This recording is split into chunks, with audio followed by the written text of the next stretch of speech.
തീർച്ചയായിട്ടും ഇറാനെ സംബന്ധിച്ചിടത്തോളം അവർ പിൻവാങ്ങാൻ തയ്യാറല്ല എന്നുള്ളതാണ് ഇസ്രായേലിനെ വരെ ആക്രമിച്ചുകൊണ്ട് അവർ കാണിക്കുന്നത്.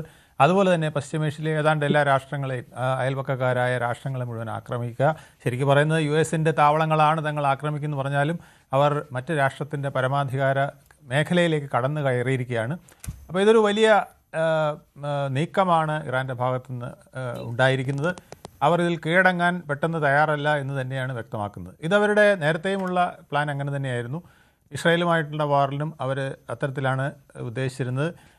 ക്ലർജിയെ തന്നെ ഖമേനിക്ക് പകരം അടുത്തയാൾ, അതിനടുത്തയാൾ എന്ന രീതിയിലും, അതുപോലെ തന്നെ കമാൻഡർ ഇൻ ചീഫിന് പകരം അടുത്തയാൾ, അതിനടുത്തയാളെന്ന് പറഞ്ഞൊരു ഹൈറാർക്കി സൃഷ്ടിച്ചുകൊണ്ട് ആ ഹൈറാർക്കിയെ വരെ നിലനിർത്തിക്കൊണ്ട് വാർ എങ്കിൽ വാർ, അതിൽ ഞങ്ങൾ പിന്നോട്ടില്ല എന്ന രീതിയിലേക്കാണ് അവർ എല്ലായ്പ്പോഴും പോയിക്കൊണ്ടിരുന്നത്.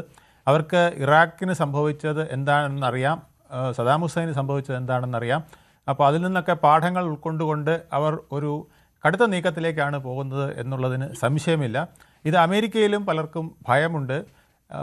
ഒബാമയുടെ security adviser, national security adviser ആയിരുന്ന ബെൻ റോഡ്, അദ്ദേഹം റോഡെന്നാണ് പ്രൊണൗൺസിയേഷൻ തോന്നുന്നു, അദ്ദേഹം പറഞ്ഞത് ഇത് US-നും ലോകത്തിനും അത്ര നല്ല കാര്യമല്ല എന്ന് തന്നെയാണ്. കാരണം ഇത് നീണ്ടു നിൽക്കുകയാണെങ്കിൽ ലോകത്ത് അശാന്തി പടർത്താനും വിലക്കയറ്റം ഉൾപ്പെടെയുള്ളവ വർദ്ധിപ്പിക്കാനും ഓയിൽ പ്രൈസ് കൂടാനും മൊത്തത്തിലൊരു ട്രാഫിക് ജാം എല്ലാ അർത്ഥത്തിലും വരുത്താനായിരിക്കും ഈ വാർ നീണ്ടുപോയാൽ ഉണ്ടാകുക.